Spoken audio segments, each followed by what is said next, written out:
Bien, mes frères et sœurs, la paix du Christ. En ce vendredi 19 décembre 2025 de la troisième semaine de l'Avent année liturgique A,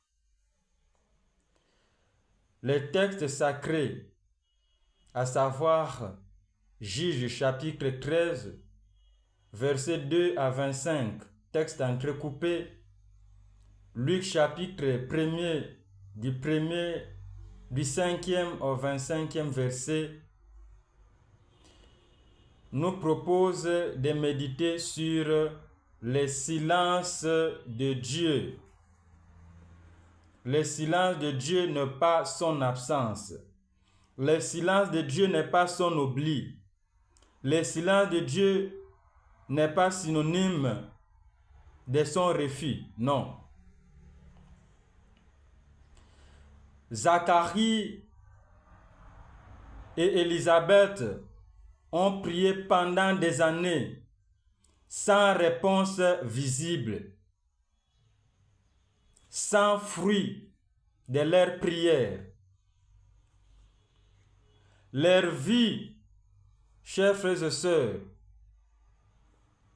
avançait, leur espérance s'éteignait, et pourtant,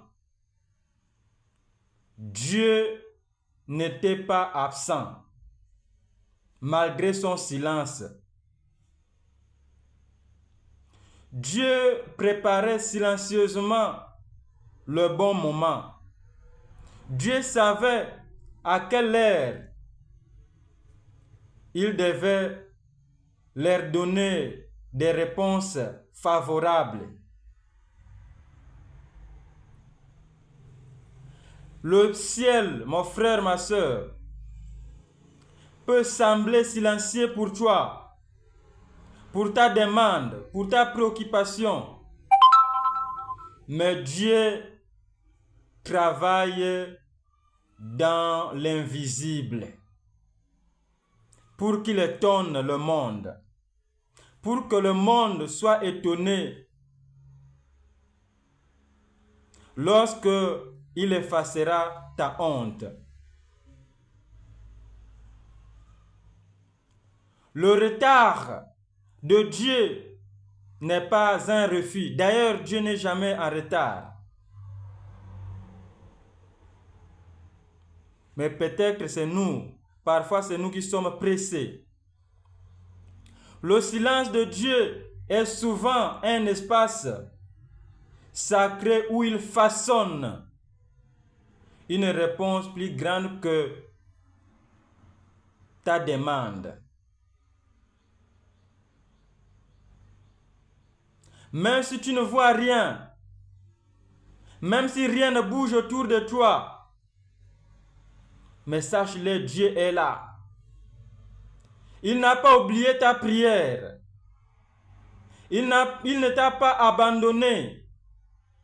Il n'a pas aussi abandonné ton combat. Il est juste en train de préparer une réponse qui portera de fruits au bon moment, au moment favorable.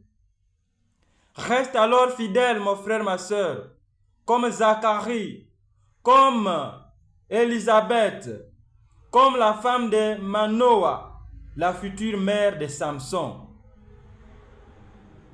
Dieu n'est jamais en retard et ne sois pas pressé. Amen.